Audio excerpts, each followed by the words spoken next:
여기부터 찍으면 되지 뭐. 자, 이거 얘가 법적 의무를 가지면 얘는 권리를 갖는다. 청구의 권리. 자, 그다음에 이제 자유권은 이는 X가 상대방 Y에 대한 A라는 행위를 하거나 하지 않을 법적 의무가 없다면 일단 거기서 끊어야 돼. 자, X가 이번에는 X가 Y한테 의무가 없어. 이거 없어. 이게 첫 번째 조건이야. 자, 이거 없으면 X는 Y에 대한 A를 행하지 않거나 행할 법적 자유가 있다는 의미다. 이거는 Y가 뭐를 갖고 있는 게 아니라 얘가 의무가 없어. 그러면 얘는 뭘 갖고 있냐? 자유를 갖고 있는 거야. 자유. 얘한테 해도 되고 안 해도 돼. 자, 이 권리의 특징 의무의 부정에 있다. 이건 이제 특징이 의무의 부정이네. 자, 가령 A를 행할 자유가 있다는 것은 A를 해도 돼. 그거는 A를 하지 않아야 법적 의무가 없다는 것이다. A를 행할 수 있어. 그러면 A를 하지 않아야 법적 의무는 A를 해도 된다는 얘기야. A를 할 자유가 있으면 A를 해도 되고 안 해도 된다. 이런 의미야. 자, 이때 Y는 X가 A를 행하는 것을 방해하지 말아야 의무가 있는 것은 아니다. 그럼 또 이거야. A가 하든 안 하든 자유야. 근데 Y는 또 뭐냐? 방해하지 말아야 의무가 있는 것은 또 아니래. 그러면 방해를 해도 되고 안 해도 되는 거야. 그러니까 양쪽 다 뭐가 없는 거냐면은 의무가 없으니까 해도 되고 안 해도 되고 또 한쪽 편에서는 방해를 해도 되고 안 해도 되고 이런 거야. 자, 즉 권리자의 상대방은 권리자의 권리 행사를 방해할 권리를 가질 수 있다는 것이다. 그러니까 저기 방해하지 말아야 할 의무가 있는 것은 아니다잖아. 방해하지 말아야 할 의무잖아. 그러니까 방해해도 된다는 얘기거든. 자, 그러니까 권리자의 상대방. 그러니까 여기서는 굳이 따지면 이제 X가 권리자인데 권리자의 권리 행사를 방해할 권리를 가질 수 있다는 것이다. 그래서 X가 A한테 뭔가를 행할 자유가 있어. 그러면은 Y는 뭘 갖고 있는 거냐면은 그거를 방해할 수 있는 권리를 갖는 거야. 자, 가질 수 있다야. 그래서 자, 얘는 얘한테 A를 해도 되고 안 해도 돼. 마음대로 해도 돼. 근데 만약에 A를 했다라고 하면 Y는 걔를 방해할 수 있는 자유를 또 가지고 있어. 그러니까 권리를 갖는 거야. 자, 이처럼 자유로서의 권리는 상대방의 청구권 없음과 대응 관계에 있다. 자, 청구권 없음과 대응 관계니까 청구할 수 없는 거지. 그러니까 청구를 할 수 없죠. 의무가 없으니까. 그래서 여기서는 권리자의 상대방, 그러니까 X의 상대가 Y거든. 자, Y는 X의 권리 행사를 방해할 수 있다. 이렇게 돼. 그러면 권리를 갖는다야. 얘가 가지고 있는 건 뭐냐? 자, 그 권리 행사를 방해할 권리를 가지고 있어. 방해할 권리. 이걸 가지고 있어. 얘는 어떤 행할 자유를 가지고 있는 거고, A를 행할 자유를 갖고 있고, 얘는 방해를 할 수 있는 권리. 그러니까 방해를 해도 되고 안 해도 되는 거야. 그러니까 방해를 해도 제가 뭐를 막을 수는 없는 거야. 자, 그 다음에 상은단은 이 권능으로서의 권리인데, 권능으로서 권리. 권능이라는 말이 있거든. 권능. 자, 이제 조단어를 알아야 돼.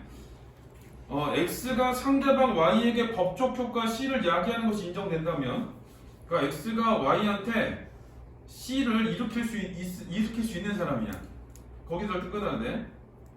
자, X는 Y에게 효과 C를 초래할 수 있는 법적 권능을 가진다는 의미다. 왜 말이 좀 어렵지? 그러니까 X가 Y한테 어떤 C를 일으킬 수 있는 권능이 있다 그러면, 그러니까 C를 일으킬 수 있어. 자, 그러면은 X는 Y한테 그 C를 할 수 있는 법적 권능이 있다. 똑같은 말이거든 이게. 그러니까 뭘 갖고 있는 거냐? X는 Y한테 어떤 법적 권능을 갖고 있다는 거야. 그래서 이런 거야. 뒤에 보면, 자, 권능은 법률 행위를 통해 자신 또는 타인의 법률 관계를 창출하거나 변경 또는 소멸시킬 수 있는 힘을 가진다 그랬거든. 이게 이제 권능의 정의야. 법률 행위로 법률 관계를 창출할 수도 있고 변경할 수도 있고 소멸할 수도 있어. 그러니까 이제 이거는 그 권능이라는 권능의 의미는 결국 뭐냐? 법률 행위로 법률 관계를 뭔가 바꾸는 거야. 새로 만들거나 바꾸거나 없애거나 이런 거거든. 가령 소송할 권리 등 이에 해당한다고 볼 수 있다. 그러니까 여기서는 권능으로서의 권리는 다시 말하면 소송할 권리. 소송할 권리. 서현이가 내가 동네방송 다 보다녔어. 근데 서현이한테 뭘 할 수 있냐? 명예훼손으로 고소할 수 있어. 그럼 서현이 이제 2천만 원 내가 5억 내놨어. 5억. 명예훼손 5억 했어. 이러다 명예훼손도 걸고 5억 했어. 그럼 이제 서현이가 근데 인정이 됐어. 그 명예훼손을. 그러면은 쟤 나한테 줘야 되거든? 근데 내가 쟤한테 소송할 수 있는 거잖아. 쟤를 상대로 해서 그 쟤를 상대로 소송을 해가지고 서현이가 이제 법률 관계니까 나한테 손해배상을 해줘야 돼. 이런 게 생긴 거거든. 그러니까 나는 쟤한테 뭘 할 수 있는 거냐? 권능으로서 권리를 갖고 있는 거야. 그러니까 소송할 권리야. 근데 예를 들어 제가 아무것도 안 했어. 근데 내가 쟤를 명예훼손으로 예를 들어 고소를 했어. 그럼 안 돼. 그런 거는 권능이 없는 거야. 소송할 권리를 가지고 있지 않은 거야, 이거는. 자, 그 다음에 이때 권능을 행사하는 자의 상대방은, 그러니까 예를 들어 내가 서현이한테 소송을 했어. 그러면은 상대방과 서현이는 권능을 가진 자는 나거든. 내 처분 아래 놓인 상태가 되는 거야. 내가 이 소송을 해가지고 쟤한테 어떤 거를 요구를 해. 자, 이제 그 요구를 하고 들어줄 거냐 말 거냐 법원에서 판단을 할 거거든. 근데 이제 그거에 처분 아래 놓인 상태에 있는 거야. 내가 소송을 걸었으니까 그 소송 아래 놓인 상태가 된다. 이렇게 돼. 그래서 이제 소송할 권리가 이런 권능으로서의 권리인 거고, 자, 이게 권능을 행사하는 자는, 자, 권능을 행사하는 자의 상대방은, 자, 요거 이제 어떤 권리 관계가 나오는 거거든. 자, 권능을 가진 자의 처분 아래에 놓여. 처분 아래에 놓인다. 그러니까 권능을 행사하는 자의 상대방 소송을 당한 자. 이 사람은 소송을 한 사람의 밑에가 있는 거야. 그래서 이제 권능으로 권리는 이제 소송할 권리, 법적으로 뭔가를 할 수 있는 권리를 얘기해. 자, 5문단은 자, 넷째는 면제권이다. 네, 면제권은 자, 이는 X에게 C라는 효과를 야기할 법적 권능이 상대방 Y에게 없다면, 그러니까 이제 C라는 효과를 야기할 법적 권능이 상대방이 없다는 얘기, 권능이 없다는 얘기야. 이게 없으면 X는 Y에 대해 C라는 법적 효과에 대한 법적 면제를 가진다는 의미이다. 그래서 이 면제권은 법적 권능이 없으면 법적 면제를 가진다. 자, 여기 자, 이 법적 권능이 없어. 자, 이거를 어디 갔니? 지우개 어디 갔나?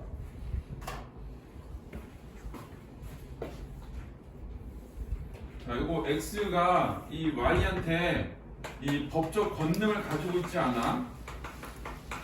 얘가 없어. 그럼 얘는 얘한테 자, 뭐가 없는 거냐면은 법적 면제를 갖는 거야. 법적 면제. 자, 여기 첫 번째 조건이고 두 번째 결과야. 그러니까 내가 서현이한테 소송을 할 권리가 없어. 그런 게 없어. 소송할 권리를 가지고 있지 않아. 소송할 건덕지가 없으니까. 그럼 저는 이제 면제를 받게 되는 거지. 자, 다시 말해 Y가 X와 관련하여 법률강의 형성, 변경, 소멸시키는 권능을 가지고 있지 않다는 것이다. 그러니까 권능 없음이야. 면제권이라는 거는 결국 어떤 거냐? 권능 없음. 그러니까 이렇게 두 개는 반대가 되는 거야. 얘는 권능이 있기 때문에 소송할 권리를 갖는 거고, 얘는 권능이 없으니까 법정 면제, 소송할 권리가 없는 거야. 자, 그 다음에 면제로서의 권리는 상대방이 그러한 처분의 권능 없음과 대응 관계에 있다. 그러므로 면제권의 부정은 권능을 가진 자의 처분 아래 놓여 있음을 의미한다. 자, 면제권의 부정이라는 거는 그러니까 면제권이 없다지. 그럼 권능을 가진 자의 처분 아래 놓여 있다. 면제권이 있으면은 이게 법적 면제를 받거든. 근데 얘가 없으니까 권능 가진 처분 아래 되겠지. 이렇게 둘의 반대야. 가령 토지 소유권자는 자신이 다른 사람에 의해서 토지가 처분되지 않은 권리를 가지고 있다고 할 수 있다. 그러니까 내가 땅을 가지고 있는데 서현이가 내 땅을 마음대로 팔 수 없어. 내가 팔아야 돼. 그래서 이런 거 고른 거야. 그래서 여기는 이제 처분되지 않을 권리. 그래서 이렇게 두 개가 짝이고 이렇게 두 개가 짝이야. 얘는 의무가 있으면 청구를 할 수 있는 거고, 얘는 의무가 없기 때문에 청구를 할 권리가 없는 거야.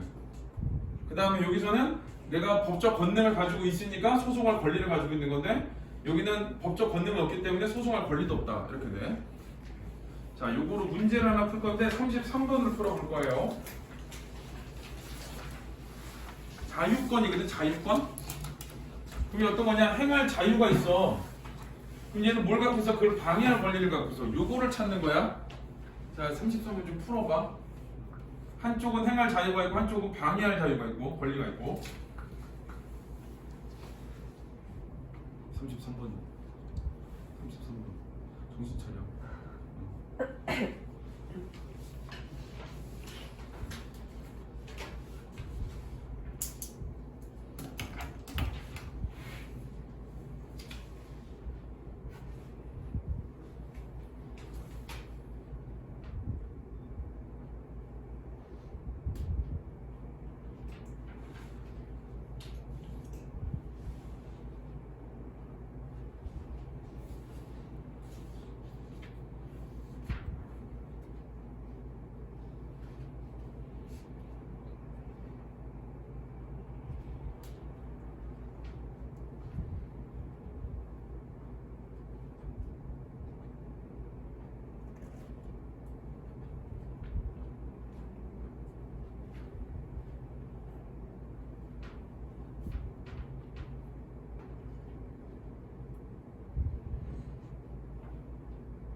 자, 볼까요? 자, 자유권이니까 행할 자유가 있고 방해할 자유가 있는 거야. 방해할 권리가 있는 거. 1번은 건물을 구경할 권리가 있지. 자, 그럼 뭐 할 수 있는 거야? 건물 구경 못하게 할 권리가 있는 거지. 근데 거기는 담을 높게 설 수 없다가 나왔지. 그러니까 틀린 말이야. 담을 높게 설 권리를 가지고 있는 거야. 자, 2번도 낙엽을 줄 권리가 있지. 그럼 못 죽게 할 권리를 가지고 있어야 돼. 근데 낙엽을 줄 수 없다는 것. 그 친구는 낙엽을 줄 수 없다는 게 아니라, 야, 내가 낙엽을 줄 권리가 있어. 그러면은 그 친구는 낙엽을 줄 수 없는 게 뭐 줬으면 이건 상관이 없는 말이야. 이거는 얘가 나한테 뭘 하면 내가 얘한테 뭘 한다 이렇게 되는데 이거 각각의 일들이니까. 이렇게 나오면 맞아. 내가 낙엽을 줄 권리를 가지고 있다면 그 친구는 나한테 낙엽을 주지 못할 권리를 가지고 있다. 이렇게 나오면 맞아. 근데 이거는 각각의 낙엽을 줍는다에 해당하는 거니까 아예 틀린 말이야. 자, 3번은 내 자동차를 친구에게 빌려주지 않을 권리가 있어. 빌려주지 않을 권리가 있으면 빌려주지 않을 거를 방해할 권리를 가져야 되거든. 그럼 나에게 자동차를 빌릴 수 없다는 것이 자유로서의 권리다 이렇게 하면 안 되고, 빌려주지 않을 권리가 있어도 빌릴 수 있는 권리를 가지고 이렇게 나와야 돼. 반대는 방해할 권리를 가져야 되거든. 그래서 틀린 말이고. 자, 그 다음에 들어갈 권리를 가지고 있으면 들어가는 거를 방해할 권리를 가져야 돼. 자, 그러니까 들어가지 못하도록 막을 수 있다는 것 이렇게 됐지? 그래서 들어가는 것, 그 다음에 들어가는 걸 방해할 권리 이렇게 되는 거야. 그래서 답이 4번.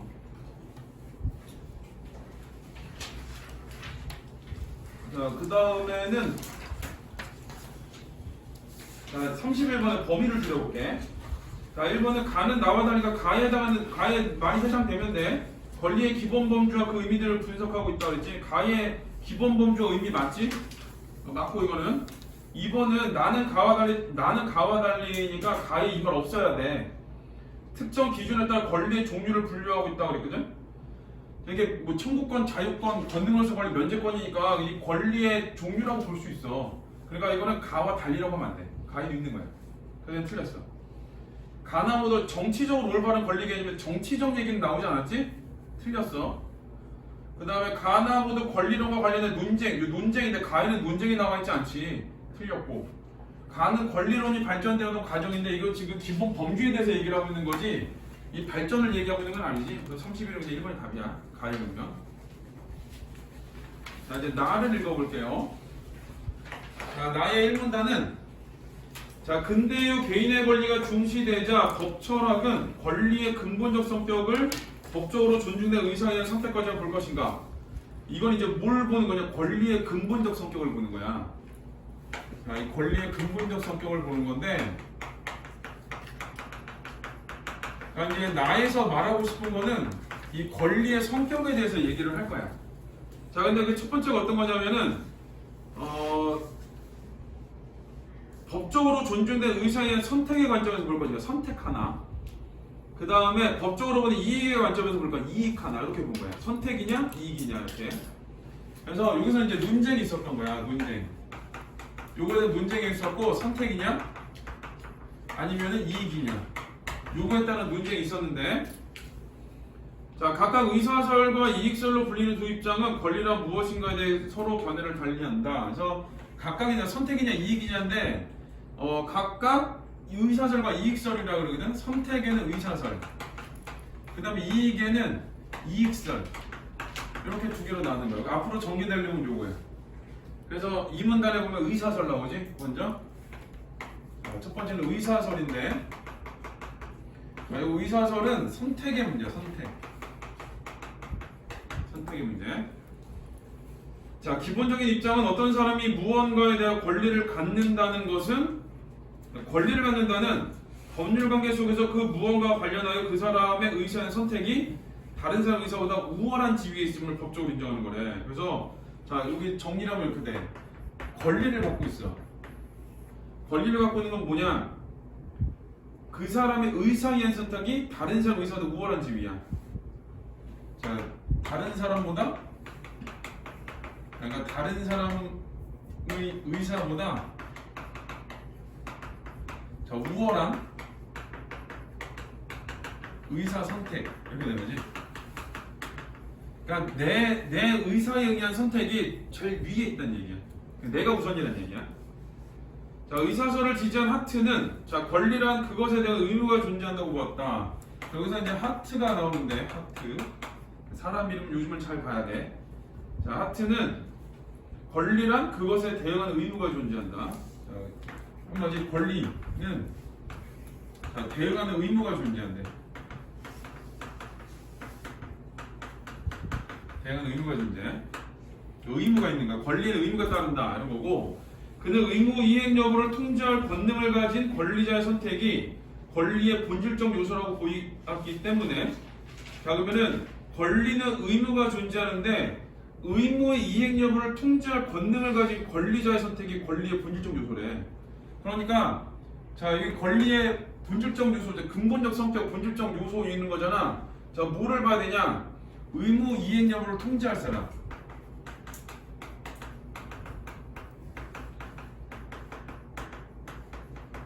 자, 이거 통제할 권능을 가진 권리자 선택.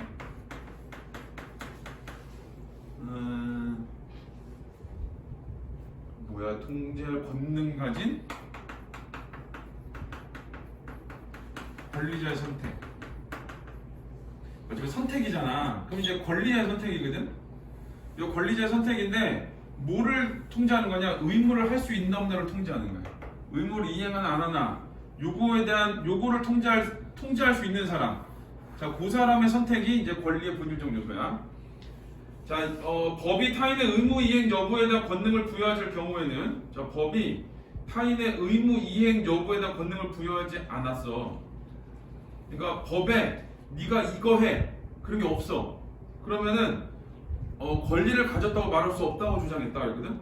그러니까 의무 이행 여부가 중요한 말이야. 이 의무 이행 여부를 통제를 하냐 안 하냐에 따라서 의무 이행 여부를 통제할 수 있으면은 권능을 가진 거고 권리를 가진 거고, 그 다음에 그걸 통제할 수 없으면 권리를 갖지 못한 거고, 그렇게 돼.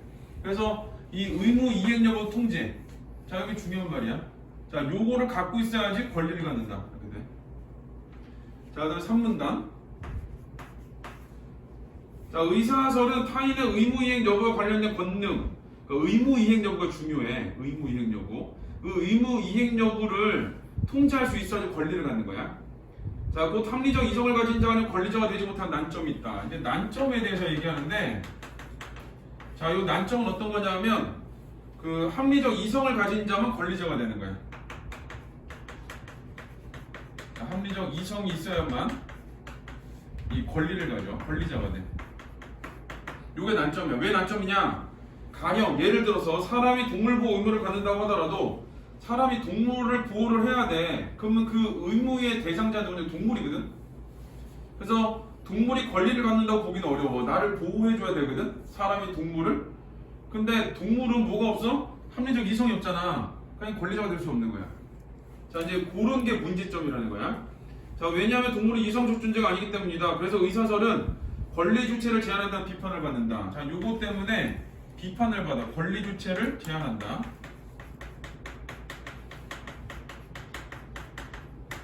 자, 그런 비판을 받고, 자, 그 다음에 또한 의사설은 또 다른 얘기를 하는데, 면제권을 갖는 어떤 사람이 면제권을 포기함으로써 타인의 권능 아래 놓일 권리, 즉 스스로를 노예와 같은 상태로 만들 권리 인정하는 상황에 직면한다.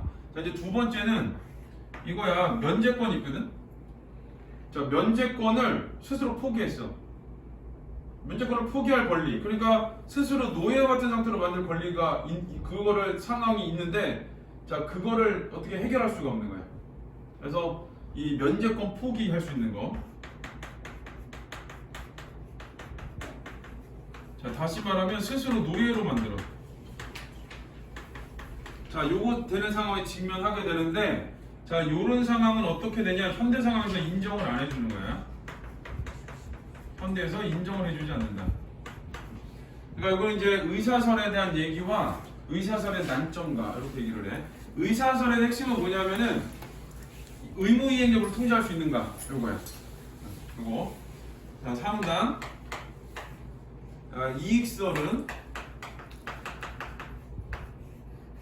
자, 이거는 기본적인 입장은 권리란 이익이며 법이 부과하는 타인의 의무로부터 이익을 얻는 자 누구는 권리를 갖는다는 것이다. 그래서 자, 이거는 이제 권리는 이익이야.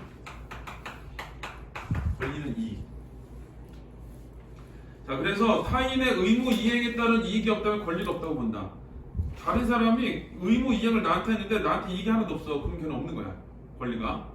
자, 이익설을 주장하는 라즈는, 라즈가 얘기를 하는데, 자, 라즈는, 자, 권리와 의무가 동전의 양면처럼 논리적으로 서로 대응하는 관계일 뿐만 아니라 권리가 의무를 관계에 정당화하는 관계에 있다고 보았다. 두 가지를 얘기해서 라즈가 말하는 권리하고 의무를 얘기하는 건데, 라즈가 권리와 의무에 대해서 뭐라고 얘기했냐? 두 가지.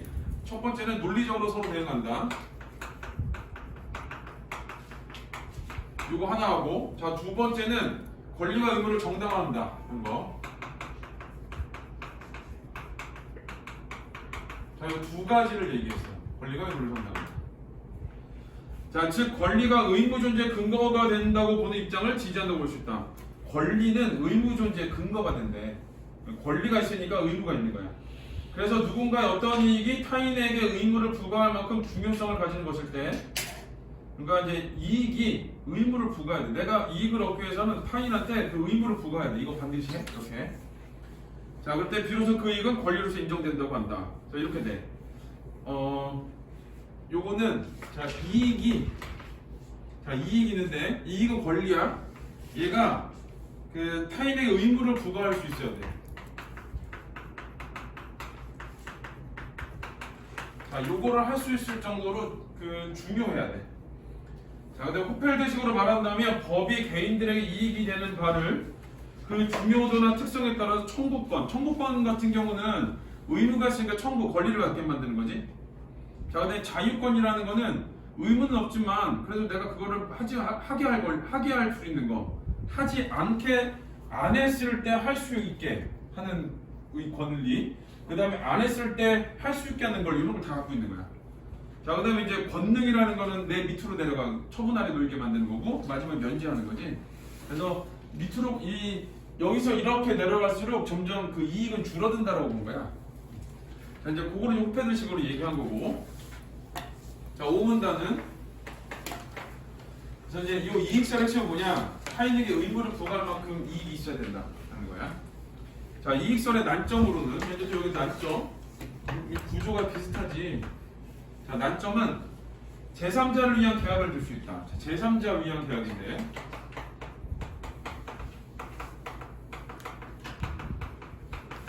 자, 이거 좀 읽어봐야 되는데, 자, 갑과 을이 계약을 했어. 병에게 꽃을 배달해라. 그래서, 자, 갑이 있어. 얘한테 을이 있어. 자, 얘네들이 계약을 맺은 거야. 뭐냐? 얘가 병한테 꽃을 줘야 돼. 자, 요 관계야.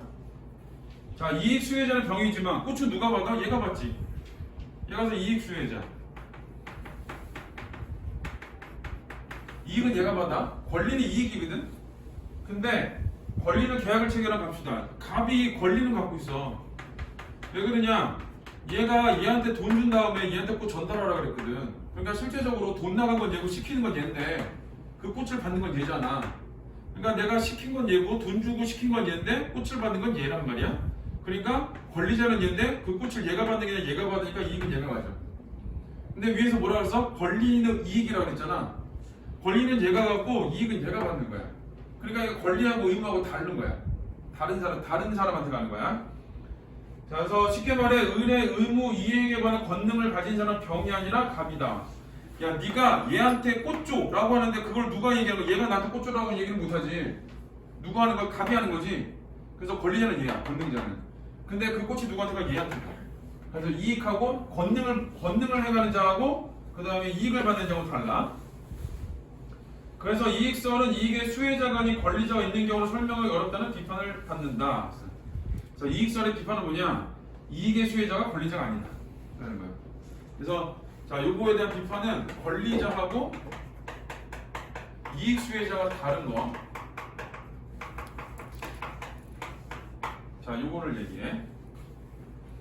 자, 또한 이익서는 권리가 실현한 이익과 그에 상충하는 이익을 비교할 경우 어느 것이 더 우세한지를 측정하기 어렵다. 그래서 첫 번째는 제3자를 위한 계약 이거고, 두 번째는 실현하려는 이익, 그 다음에 상충하는 이익이 있으면은 실현 이익과 상충 이익이 있는데, 자, 얘네들이 비교가 안 된다는 거. 자, 여기 이제 난점이죠. 그래서 의사설에 대한 설명과 그에 대한 난점, 그 다음에 이익설에 대한 설명과 그에 대한 난점, 이렇게 두 가지가 나온 거야. 자, 이거 32번을 풀어볼게요. 쉬운 것도 그래. 34번을 풀어볼게. 자, 34. 나를 이해한 대로 적절하자는 거. 의사설은 의무가 있는 곳에 권리자가 필연적으로 존재한다고 본다. 그랬거든. 의무가 있는 곳에는 권리자가 필연적으로 존재한다 그랬어. 자, 잘 생각해봐. 의사설이가 3사지. 일단 맞는 거 같지. 근데 이거의 난점이 뭐야? 이거지. 합리적 이성만 권리자를 갖거든. 누구나 동물보호가 나왔지. 동물보호를 하는데 동물보호에서 의무를 행하는 자는 사람이잖아. 그럼 동물이 권리를 가져? 그러지는 못하지. 그러니까 이 말은 틀렸지. 필연적이 아니야. 왜 그러냐? 권리 주체가 제한이 돼. 동물보호 같은 경우는. 그래서 1번이 답이야. 그러니까 필연적이라고 하면 안 돼. 자, 의사설은 권리의 본질을 권리에 의한 권리적 의사의 선택. 여기 이제 의사설은 선택이고. 자, 이 3번은 의사설은 법적 권능을 행할 수 있는 합리적 이성을 갖춘 자만 권리 주체. 여기 합리적 이성을 갖춘 자만 권리 주체. 그러니까 1, 3번이 지금 대비되는 말이야. 1, 3번. 4번은 이익설은 권리가 의무 존재의 근거가 된다고 본다. 이익설은 권리가 의무 존재의 근거. 뭐 그렇지. 자, 근데 이익설은 권리가 실현하는 이익과 그의 상충 이익을 비교할 경우 요거지 요거. 비교가 안 된다라는 거. 그래서 34는 1번이다. 32번을 풀어볼게요. 하트와 라지 입장에서 기억을 설명한 내용인데, 자, 하트와 기억은 어떤 거냐? 기억이 어디거든요? 기억 어디였지? 자, 저기 가의 두 번째 문단에 있어. 자, 법적 의무가 있어. 그러면은 청구할 수 있어. 이거거든? 자, 요게 이제 가야. 요거. 법적 의무가 있으면 법적 청구를 할 수 있다. 자, 그건 이제 하트가 얘기하는 거야. 하트. 법적 의무가 있으면 법적 청구가 있는데, 자, 이제 요대로 보면은, 이 사람의 의사보다 우월한 의사선택 권리를 가진 자잖아. 그러니까 X가 우월한 의사선택을 할 수 있는 거야. 그리고 X가 뭘 할 수 있냐? 의무 이행 여부를 통제할 수 있는. 이렇게 돼. 자, 1번은 X가 권능을 행사할 수 없다고 판단되면 X가 권능을 판단할 수 없어. 법적 청구를 할 수 없어. X는 권리자의 지위를 가지고 있지 않다고 볼 수 있다. 권능을 행사할 수 없으면 법적 지위가 그 권리자가 지위가 안 되겠지. 권능을 행사할 수 있어야지 그거는. 그래서 이건 맞는 말이야. 그 다음에 2번 하트인데 X가 Y에 대한 의무 이행 요청을 포기했어. 여기 의무 이행 요청 포기 조치해야 돼. 얘가 의무를 가지면 청구할 수 있는 거거든. 무조건 청구해야 돼. 무조건 청구하는 건 권리가 아니지. 그치? 해도 되고 안 해도 되는 게 권리 아니야? 그러니까 여기서는 권능을 부정하는 게 아니라 뭐야? 의무이행 요청을 포기한 것도 어떤 거야? 자기의 권리를 행사한 거지. 그래서 2번이 틀렸어. 여기 이제 조금 말장난인데 의무이행 요청을 포기했어. 그러면 포기하는 것도 이 사람이 어떤 거야? 자기의 권리를 행사하는 거야. 내가 그거를 권능을 부정하기 때문에 내가 포기한 게 아니라 포기해도 되고 포기하지 않아도 되는 거거든. 그 양자 선택 중에 내가 하나를 선택을 한 거야. 그래서 2번이다. 자, 그 다음에 3번에 하여튼 X가 권리자라면 X는 Y의 의무이행을 면제할 수 있다. 자, X는 Y의 의무이행을 면제할 수 있지. 왜 그러냐? 의무이행 여부를 통제할 수 있거든. 이게 2번하고 3번이 같은 말을 다르게 쓴 거야. 그러니까 의무이행령을 면제한다는 얘기가 의무이행 요청을 포기한 거거든. 자, 그게 이제 권리자이기 때문에 권리를 행사한 거지. 3번은 이렇게 맞게 쓴 거고 2번은 그런 권리를 부정했다라고 다르게 쓴 거야. 틀리게. 2번이다. 4번은 라지는 이제 뭐 여기는 의무고 뭐 이런 건데 X의 이익이 곧 권리면 이익의 권리. 자, Y의 의무이익에 대한 이익이 없다면 X의 권리가 있다고 보기 없다. 자, 이게 의무를 부과할 만큼의 이익이 생겨야지 권리가 있는 거야. 그러니까 이건 맞는 말이야. 자, 5번은 X의 이익이 Y에게 의무를 부과할 만큼 중요한 것일 때, 자, 그러면 이 의무를 부과할 만큼 중요해. 그럴 때 권리가 인정되는 거야. 근데 그러니까 의무를 부과할 만큼 중요하면 권리가 있는 거고 그만큼 중요하지 않으면 권리가 없는 거고 이렇게 돼. 그래서 4, 5번은 그걸 반대로 쓴 거지. 그래서 2번이다. 뭐 조심해야 돼. 말장난이에요, 조금. 자, 35는 자, 이렇게 또 킬러래. 가와 나를 바탕으로 할 때 보기 가에 대해 보인 반응. 자, 언론 출판의 자유는 모든 국민이 마땅히 누려야 할 기본적 권리이다. 언론 출판의 자유는 권리래. 이를 헌법으로 보장한 것은 언론 출판의 자유를 국민에게 부여함으로써 국민이 얻는 이익이 매우 중요하대. 언론 출판의 자유는 이익이 매우 중요해. 언론 출판의 자유는 국가를 비롯한 다른 누구의 권능도 지배받지 않는다고 할 수 있다. 그러니까 아무도 얘 위에는 없는 거야. 언론 출판의 자유는 제일 위야. 그래서 여기 다른 누구의 권능에도 지배받지 않는다. 거기 붙여야 되고. 또한 국민은 자신에게 부여된 언론 출판의 자유를 남에게 넘겨줄 수 없습니다. 넘겨줄 수도 없고, 야, 내 거 네가 가져 이게 안 돼. 근데 언론 출판의 자유를 보장하도록 국가에 부과된 의무를 국민이 좌지우지할 권한이 없다. 국민이 또 좌지우지할 권한이 없다. 그러니까 언론 출판의 자유는 국가도 그 다음에 국민도 이거는 권능자가 될 수 없는 거야. 그런 권리야. 자, 1번은 호펠드라면 이제 이쪽 얘기지. 가의 얘기인데 가는 국민의 권능 아래 있지 않아. 국가의 권능 아래 있지 않아. 그러니까 국가는 얘를 소송할 권리 같은 건 없는 거야. 그래서 가를 면제의 권으로 설명할 것이고 권능이 없지. 그러니까 면제지. 자, 그 다음에 하트라면 국민이 국가의 권능을 행사할 수 없어. 국민이 국가의 권능을 행사할 수가 없지. 왜 헬스함 저거 쟤를 언론 출판의 자유를 뭐 막지만 이 말을 못 하는 거야. 그래서 가를 권리로 설명하기 어렵다.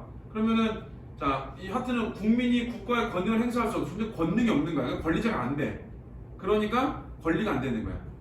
그래서 이거 1번이 답이야. 긴 문제는 원래 앞쪽에 좀 답이 나와. 제가 나머지는 그냥 넘길게요. 자, 우리 뒤에 거리 이제 하나 풀 건데 요게 내려 오답 저기 그 이의제기 나왔던 문제인데 40번이 이의제기 나왔던 문제야. 근데 그렇게 어렵지는 않아. 이거 오히려 어려운 건 39번이 어렵고 그냥 이의제기가 있어서 그냥 사람들이 그거 한 거고. 자, 이거 지금 풀어볼게요. 7분 30초라는데 한 7분 30초 만에 풀 것 같고. 자, 일단 지금 풀어 빨리.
330이요.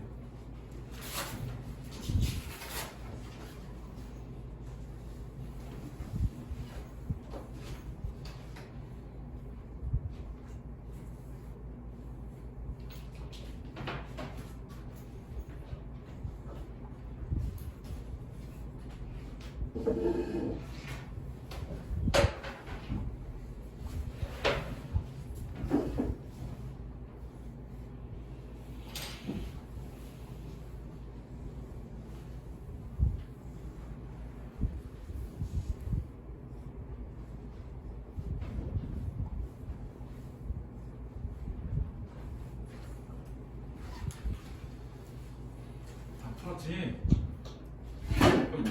자, 우리 그 42번부터 풀어야 돼.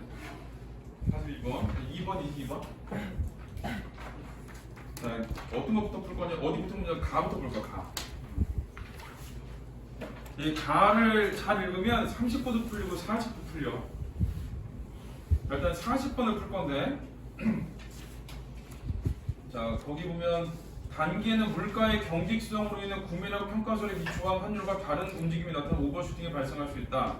가령 국내 통화량이 증가하여 유지될 경우 요거지. 국내 통화량이 증가해서 유지가 돼. 그러면은 통화량이 올라가면 물가도 같이 올라가야 되거든. 근데 사람들이 돈은 많이 가지고 있는데 물건값은 똑같아. 그럼 어떻게 되냐? 실제로 돌아다니는 그 돈이 많아지는 거야. 왜 그러냐? 써도 남거든. 같이 올라가면 써도 안 남아야 되는데 쓰면 남는 게 돼버리는 거야. 그래서 실질 통화량이 올라가고, 자, 그래서 시장금리는 떨어져. 그러니까 돈이 많아지면 금리가 떨어져. 자, 그 다음에 국가 간 이동이 자유로운 상황에서 시장금리 하락, 시장금리가 하락되면 우리나라에 돈을 집어넣어도 돈이 안 돼. 그래서 이 투자 시대 수익률이 떨어지는 거예요. 돈 넣어도 안 되거든. 돈이 얼마 안 되거든. 그러다 보니까 어떻게 되냐? 들어와 있던 투자 자금이 해외로 가고 그 다음에 들어오지를 않아. 그러면은 우리나라 외화가 밖으로 빠져나가는 거거든. 있는 게 밖으로 빠져나가고 새로운 게 들어오지를 않아. 그러면은 그 외화가 줄어드는 거예요. 외화가 줄어들면은 물건을 덜 팔면은 물건값이 올라가잖아.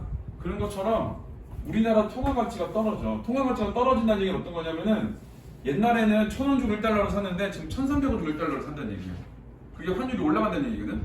환율이 올라간다는 얘기가 우리나라 돈의 가치가 떨어진다는 얘기야. 1달러나 물건을 사는데 옛날에는 1,000원 주고 사는데 지금 1,300원 주고 사는 거거든. 그러니까 더 비싸게 주고 사는 거지. 그 다음에 자, 그래서 이 환율이 이렇게 올라가면은 환율이 이 물가가 신축적이라고 예상했을 때 환율 상승에다 더해서 이 자금이 외국으로 빠져나갔을 때 그 외환이 적어지면서 생기는 상승이 있어. 그 두 가지가 상승이 합쳐서 오버슈팅이 생기거든요. 자, 이제 여기까지 오버슈팅이 생기는 과정이고, 자, 그다음에 이제 시간이 경과가 되면은 물가가 따라 올라가. 이게 물가 실질 통화량이 올라가면서 물가가 그대로라서 이 시장금리가 떨어진 거거든.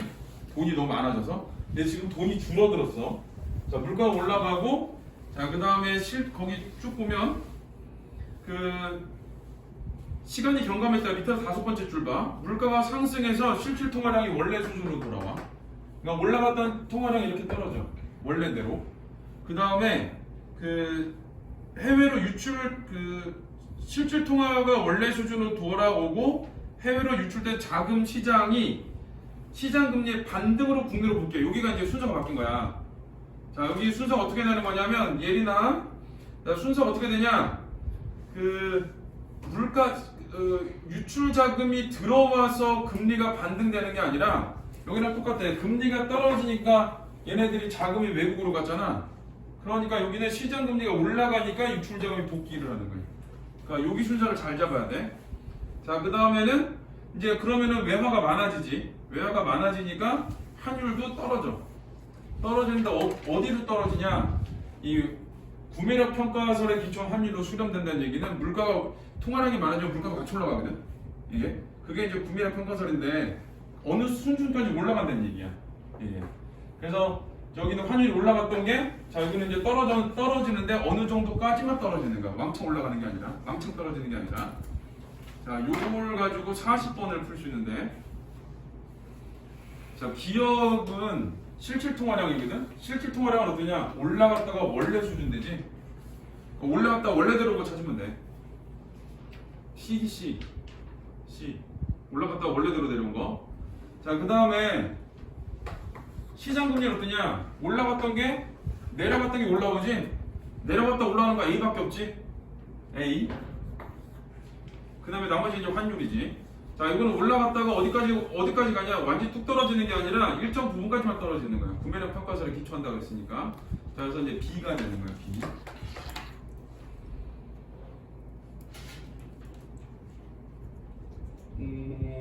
자, 그런 게 있고, 자 39번도 얘가 좀 풀 수 있거든. 자, 39번도 한번 풀어볼게. 자, 윗글을 바탕할 때 보기의 A국 경제 상황이나 경제학자 갑의 견해를 추론한 거.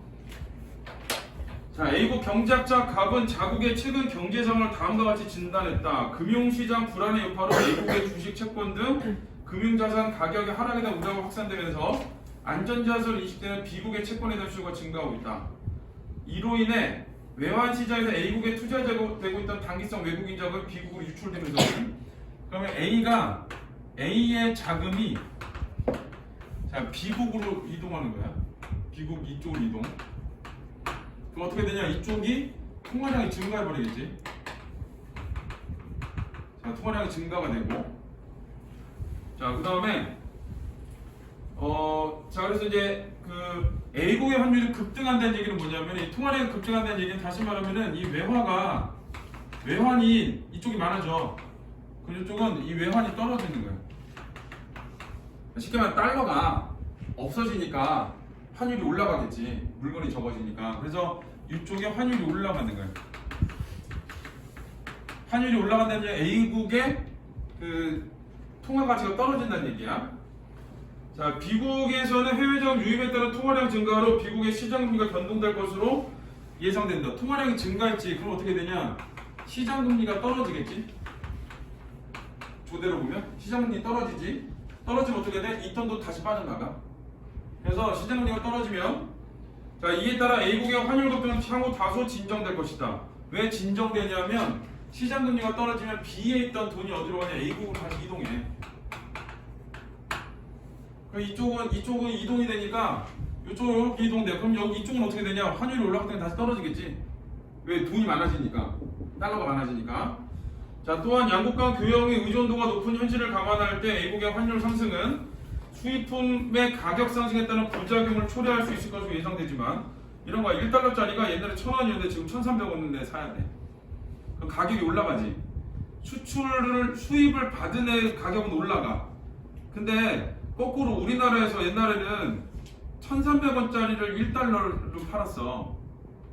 반대로. 근데 지금은 1,300원, 1달러면은 1,300원이 아니라, 예를 들어 그 한 개를 살 수 있었던 돈이 옛날 그 사람들이 이제 지금 1달러로 1.3개를 살 수 있는 거야. 그러니까 더 많이 살 수 있지. 그러니까 어떻게 되는 거냐? 우리나라로 A국으로 수입하는 애들은 물건값이 올라가는데, A국에서 B국으로 수출하는 물건들은 물건값이 떨어져. 그럼 싸니까 많이 팔겠지. 네, 그렇게 돼. 그래서 그러므로 정부는 시장 개입을 가능한 자제하고 환율이 시장 원리에 따라 자율적으로 균형 환율을 수준을 수렴되도록 두어야 한다. 그래서 A국은 어떻게 되냐? 자, 수입품의 가격은 올라가. 근데 자, 수출품의 가격은 떨어져. 이렇게 되거든. 자, 이렇게 떨어지니까 어떻게 돼? 수출이 더 늘겠지. 수출이 올라가. 그러면은 수출이 올라가면은 다시 그 외환이 어떻게 되겠어? 외환이 많아지겠지. 그럼 얘네가 이제 안정이 되는 거야. 이쪽이. 자, 그래서 그 정도 수준은 수렴된다 이렇게 돼. 그러니까 이쪽에서 돈이 빠져나가는 이쪽으로 가다 보니까 이쪽에 통화량이 되는 시장금리가 떨어져. 그러니까 사람들이 여기에 또 돈이 안 돼. 그러니까 어디로 와? 일로 와. 그거 하나. 그 다음에 이쪽에 환율이 올라가다 보니까 수출품 가격이 떨어져. 그래서 수출이 더 잘 돼. 그래서 이쪽에 돈이 또 이쪽으로 몰려와.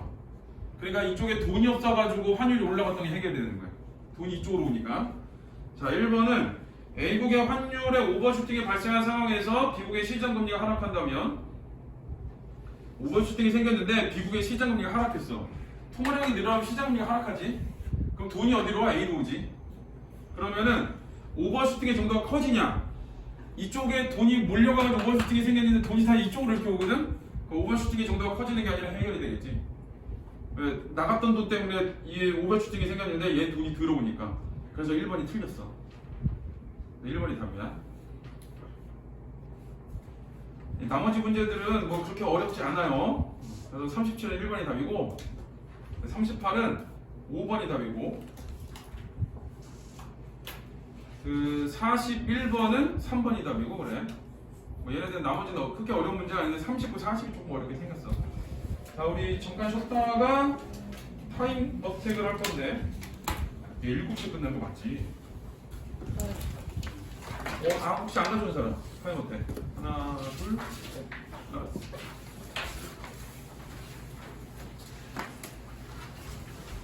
우리 출석을 다시 성현이 왔고, 선현이 왔고, 정원이, 방정원, 조민성 왔고, 손기준, 네. 김예린 왔고, 최지원. 혹시 자기 이름 안 부른 사람? 아니, 우리 반 말고. 자, 그 다음에 현준이, 수진이, 채은이. 자기 이름 안 부른 사람 없지?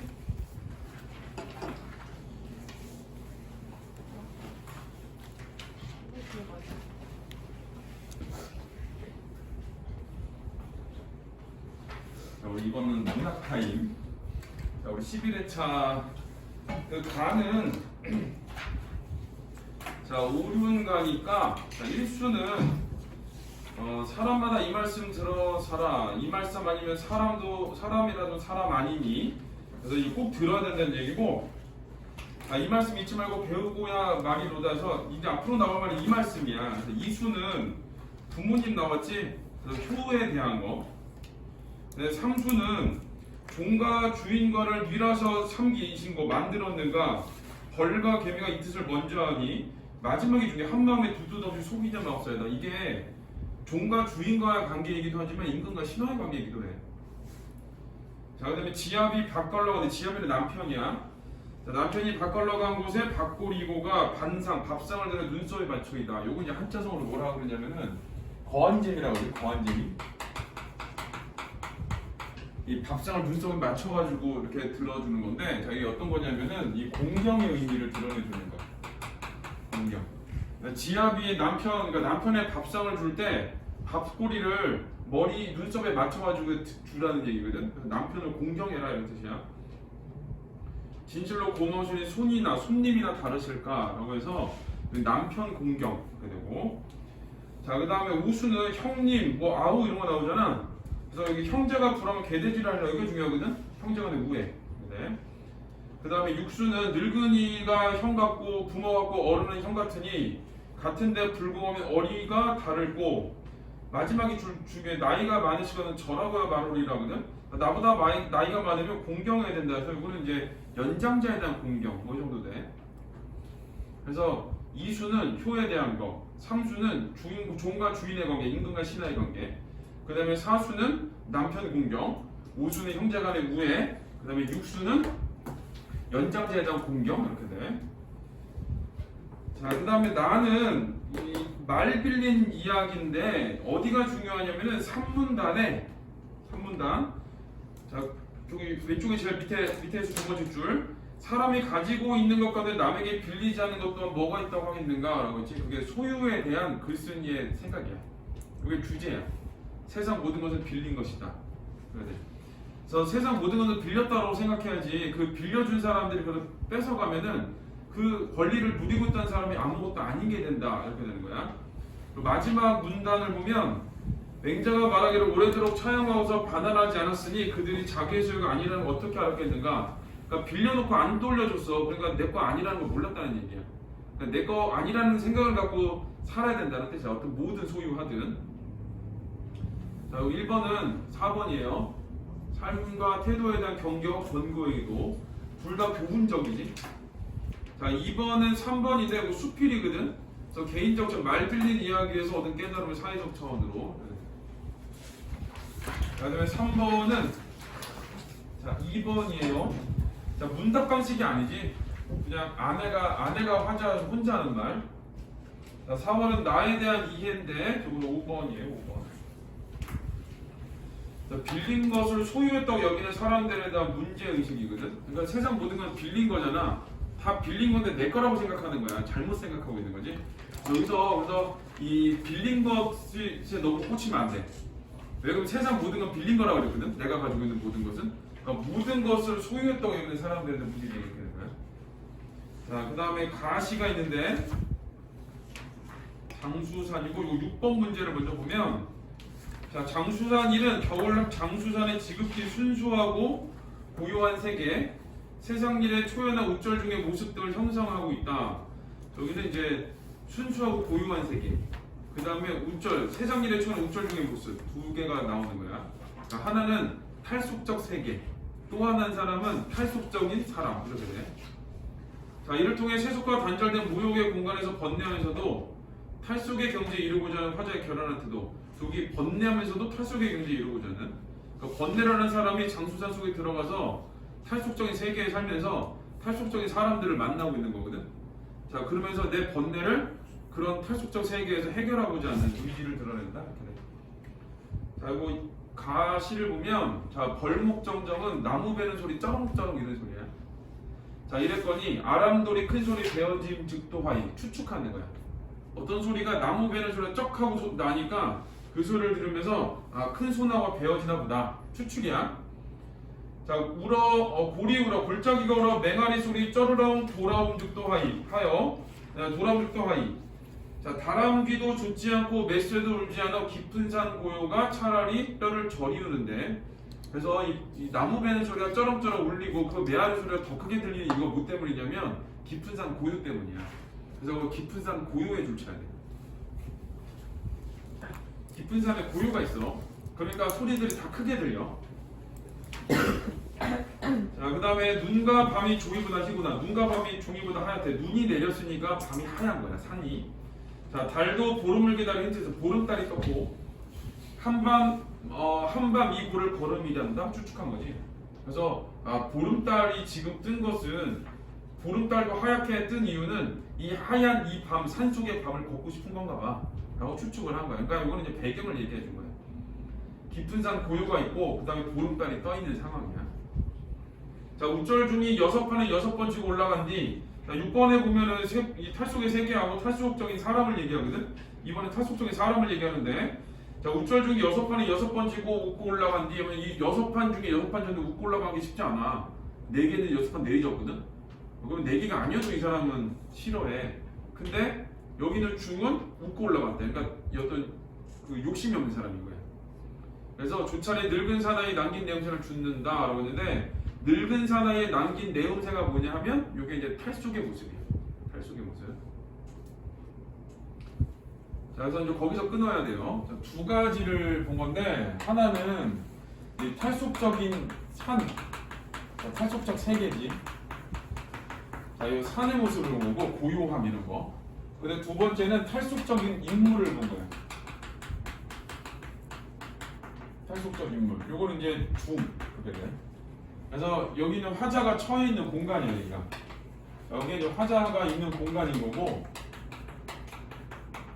어떤 세계가 있는 거냐? 탈속적 세계가 있는 거야. 근데 여기 있는 시적 화자는 어떠냐? 시름은 바람도 일지 않는 고요에 심히 흔들리우니, 시름은 눈에 보이지 않는 건데 걔가 흔들린다라고 표현을 한 거야. 그래서 시름은 바람도 일지 않는 고요에 심히 흔들리우니 한번 끊어야 돼. 자, 요런 세상, 요런 세계에서, 자, 화자의 현재 정서는 어떠냐? 화자의 정서는 시름을 가지고 있는 거야. 탈속적 세계에서 시름을 갖고 들어갔는데, 이 사람은 여기서 어떻게 하냐? 오병디라는 데를 쳐야 돼. 자, 얘는 시름을 갖고 있지만 이 화자의 태도는 어떠냐? 견디란다. 그래서 이 견디란다는 이 극복의 의지가 되는 거야. 극복 의지. 자, 차고 우연히, 차고 홀로 우뚝하게 슬픔도 꿈도 없이 장수산 속 겨울 한밤 내에서 장수산 속 겨울 한밤 내에 나의 시름을 견뎌낼 거야. 이런 의미가 되는 거야. 그래서 하속적 세계에서 시척화자의 시름을 견뎌낼 의지를 드러낸다. 이렇게 돼. 그래서 6번 답은 2번이에요. 자, 왜 2번이냐? 이 한밤에 하얗게 눈 덮인 장수산은 화자의 외로움이 투영된 정신적 공간이냐? 여기서 눈 덮인 장수산은 탈속의 세계를 얘기하는 거지 나의 외로움이 들어간 공간은 아니야. 탈속적 세계를 강조하기 위한 거야. 그래서 2번이다. 자, 그 다음에 나를 읽어볼게요. 자, 오늘 부청을 열어 장거리를 등지고 산을 향하여 앉은 뜻은, 자, 산을 향했지. 자, 장거리를 등지고 산을 향했다 그러면은 여기 있는 장거리는 부정적인 공간이야. 내가 외면한 공간. 그리고 내가 요거하고 이제 향한 공간 어디냐? 산을 향했어요. 긍정적인 공간. 자, 사람을 맨날 변해 쌓지만 내가 왜 산을 향했냐? 사람은 맨날 변해 쌓지만 태고로부터 풀어놓은 산이 아니냐? 그래서 장거리는 누가 있냐면 사람이 있는데 사람은 변해. 그러니까 여기는 사람도 부정적이에요. 근데 여기는 이 산은 어떠냐? 태고부터 풀어놓으니까 불변하는 거야. 불변. 그래서 이 사람의 속성과 산의 속성을 대비한 거야. 대조해서 뭐를 강조하냐? 요거를 강조하는 거지. 자, 그래서 7번에 1번은 맞는 말이야. 산을 향한 앉은 이유를 제시했다. 자, B. 고요하고 누가 산이 너그럽고 수 오래 사는 데다가 보옥을 갖고도 자라는 겸허한 산. 그래서 요 B는 뭘 얘기했냐? 이 산의 속성을 얘기하는 거야. 산의 속성. B는 산의 속성을 얘기해서 산한테 뭐라 하냐? 고요하고 너그럽고 사람이지. 그 다음에 겸허하고 그랬어. 그래서 이 의인화를 시켜서 산의 속성을 얘기한 거야. 고요하고 너그럽고 오래 살고 겸허하고. 자, 그다음에 C는 마음이 본시 산을 사랑해. 누가? 내가 마음이 산을 사랑해서 평생 산을 보고 산을 배우네 라고 해서 C는 나의 산에 대한 지향을 보여줘. 산에 대한 지향. 자, 이거 이 화자의 지향을 보여줘. C는. 그래서 B의 속성을 가졌기 때문에 내가 산을 지향한다 이렇게 되는 거야. 자, 그다음에 D. 그 품 안에 자라나 거기에 또 묻히리니 내가 거기서 자라났고 내가 거기서 또 묻힐 거야. 내 이승의 낮과 저승의 밤에 아라이 뻗쳐있어 다리 놓는 삶. 요 얘기는 뭐냐?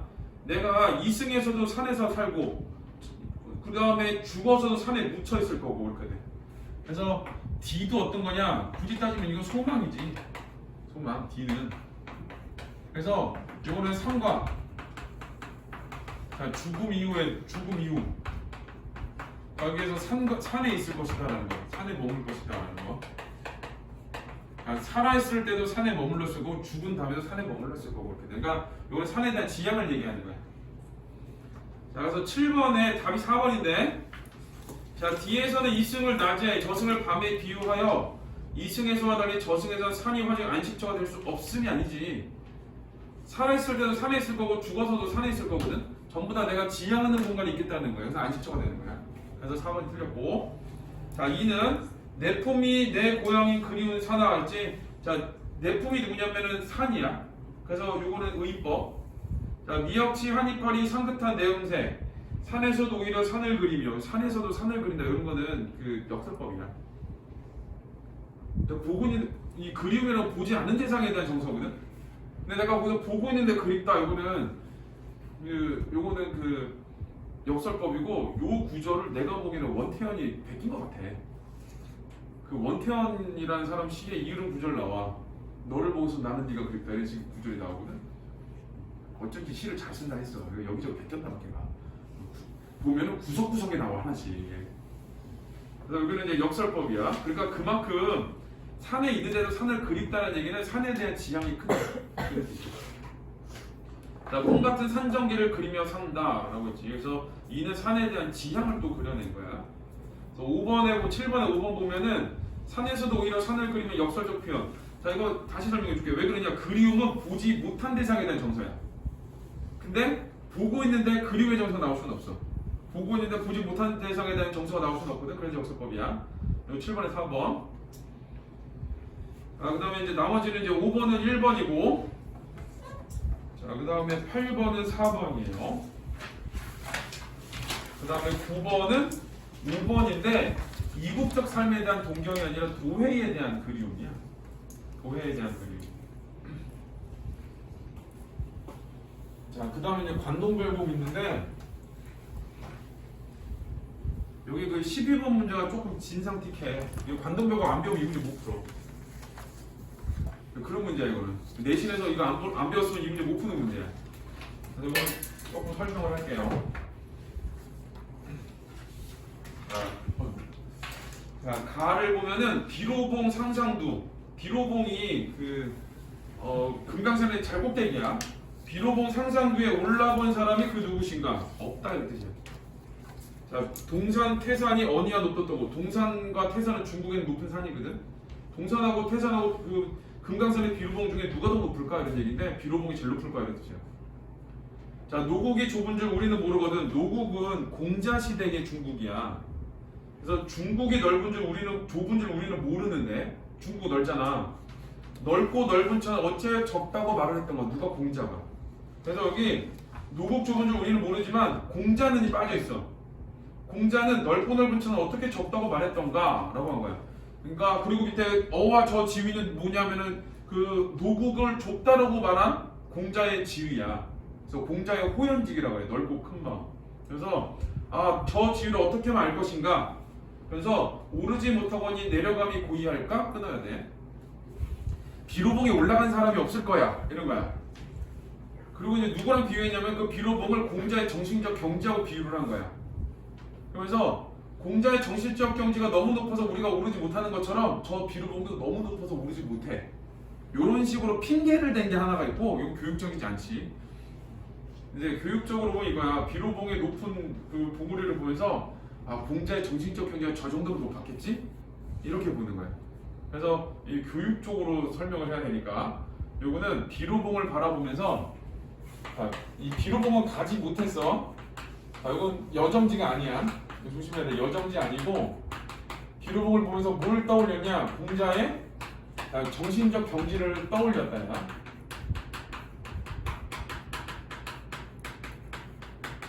자, 요거고 그 다음에 자 이제 밑에 원통골 가는 길로 사자봉을 찾아가니 그 앞에 넓어봐요. 그 앞에 넓은 바에 활용소가 되었구나. 그래서 이번엔 어딜 간 거냐? 활용소를 본 거야. 활용세라고 내는데 이 활용소가 되었구나. 여정이 여기는. 자, 천년 노룡이 굽이굽이 서려 있어서 주야에 흘러내서 창에 이어지니 풍운을 언제하던 3일후를 기련난다. 3일후는 3일 동안에 비를 내리는구나. 흡족한 비를 내리는구나 할 때 돼. 음의 이용풀을 다 살려내어 살아. 저기서 한번 끝났네. 활용소를 갔어. 근데 누가 있는 거 같냐? 여기 천년 노룡이 있는 거 같아. 이 용이 될 것 같은 연못이라는 뜻이거든. 그래서 천년 노룡은 뭘 의미하냐면은 물을 의미해. 물. 활용소의 물. 근데 약간 중이병 걸려서 본인 그거 한 거라는 얘기도. 기다려봐. 설명 다 할 거니까. 애가 성격이 급하네 제가. 기다려봐. 다 얘기해줄 거야. 비교육적인 것까지 다 얘기해줄 거야. 자, 이게 천년 노룡을 굽이굽이 서려 있어. 어디에? 활용소에. 그래서 밤낮으로 흘러서 창에 이어졌어. 그래서 천년 노룡이 어디로 가냐? 창에로 가. 바다지. 바다로 가서 풍운을 언제 얻어? 이 바다로 간 다음에 얘가 바람과 구름을 언제 얻어서 3일후를 내리겠네요. 3일후를 내리네. 흡족한 비를 내려. 그래서 자, 이거는 말 그대로 물이 바다로 가서 바람과 구름을 얻어서 뭐가 되냐? 흡족한 비가 되는 거야. 이거는 흡족한 비가 돼. 그래서 어떻게 되냐? 음의 이용풀이 뭐냐면 그늘의 시든풀이야. 그늘의 시든풀을 살려내는 거야. 자, 요렇게 해석하는 게 아니고 1, 2, 3, 4. 요렇게 해석을 하는 게 그냥 1번의 해석이야. 일반적인 해석. 물이 활용소 갔더니 저 물이 엄청 많아. 저 물이 바다로 가서 바람과 구름을 만나서 비가 되겠지? 그러면은 흡족한 비를 내리겠지? 이렇게 돼. 근데 이게 이제 정치적으로 봐야 돼.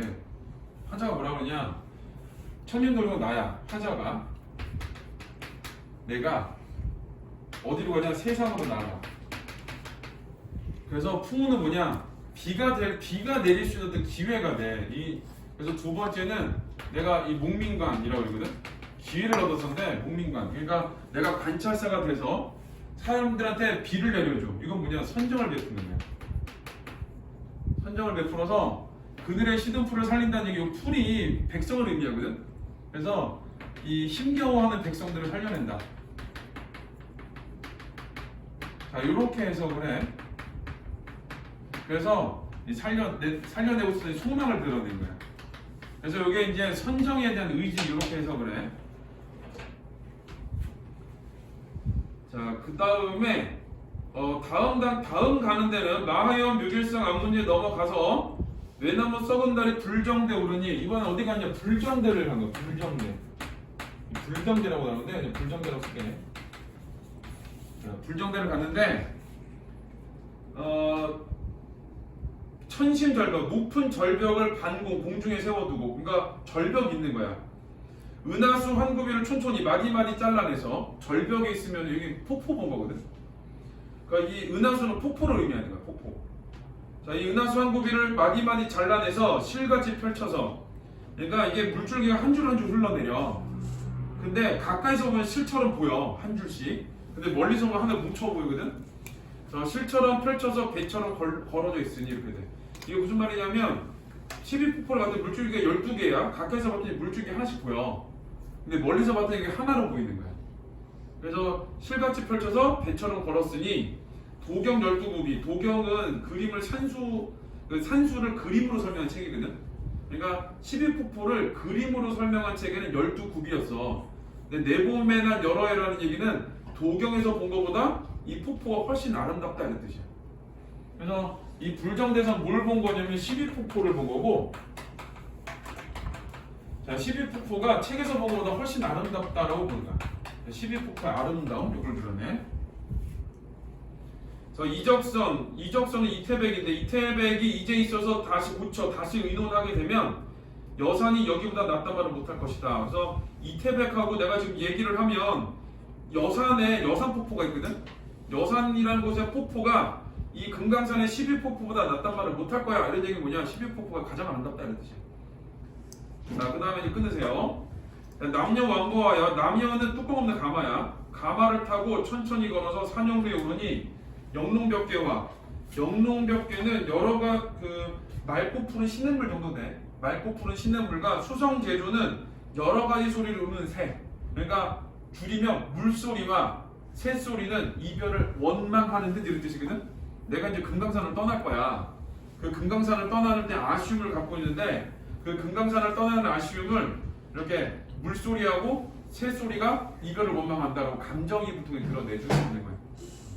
그래서 이 비로봉에서 공자의 정신적 경전을 떠올리고, 화령소에서 선정에 대한 기대를 하고 선정을 베풀게 된 의지를 드러내고, 불정대에서 12폭포의 아름다움을 드러내고, 그 다음에 마지막에는 금강산을 떠나는 아쉬움을 드러내고, 그렇게 돼.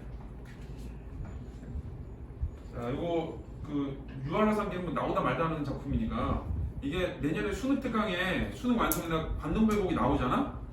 걔 6, 9, 10일 중에 한 번은 나와. 무조건 그래 이제. 근데 전제가 뭐냐면 학교에서 배웠다는 걸 전제하고 내. 그래서 여기는 이 원문도 가장 원문에 가깝게 내고, 그다음 배경책이 포함해서 내고 막 이래 문제들을. 그래서 이거 관동배곡이 나왔다고 조심해야 돼. 얘만 유독 그래. 다른 건 좀 안 그러는데. 자, 10번은 4번이에요. 11번 5번이고, 12번은 여기 보면 천근을 문내봐 보지 못해서 망향정에 오르니, 자, 망향정에 갔어. 바다 밖은 하늘이니 하늘 밖은 무엇인고 했지? 이 사람이 지금 수평선을 보고, 수평선이 하늘을 보고 그 다음을 추구하는 거야. 이 바다 밖은 하늘 밖은 무엇인가는 신선의 세계를 생각하는 거야. 그리고 가뜩이나 노한 고래가 유일하셔. 누가 놀래켰는데 불꽃 뿜고 어지럽게 구는 것이냐. 왜 고래는 등에서 물줄기 나오잖아. 그거를 얘기한 건데, 실제로는 뭐냐면 파도를 보면서 고래가 물 뿜고 있다고 생각을 한 거야. 그러니까 파도를 고래에 비유한 거야. 자, 그리고 이 사람이 내적 갈등 중에 있는 거거든. 내적 갈등 중에 있기 때문에 가뜩이나 노한 고래라고 표현을 한 거야. 그래서 이제 거센 파도를 얘기한 거야. 자, 그 다음에 불꽃 뿜고 어지럽게 구는 것이냐. 은산을 꺾어내서 육합에 내리는 듯 5월 장천에, 5월 높은 하늘에 백설은 무슨 일이냐. 그래서 파도가 치니까 물거품이 생겨가지고 그게 마치 내려가는 것 같고, 그 다음에 백설이 생긴 것 같고, 이런 뜻이야. 자, 그리고 12번은 4번이에요. 4번. 자, 이거 비가 왜 자연물을 의인한 거냐면은, 자, B를 잠깐 봐봐. 최고봉이 두 번째 줄 끝에 세상을 굽어보고 그 다음에 다섯 번째 줄에 끌어당기고 있고 이런 얘기를 해. 그래서 의법이야.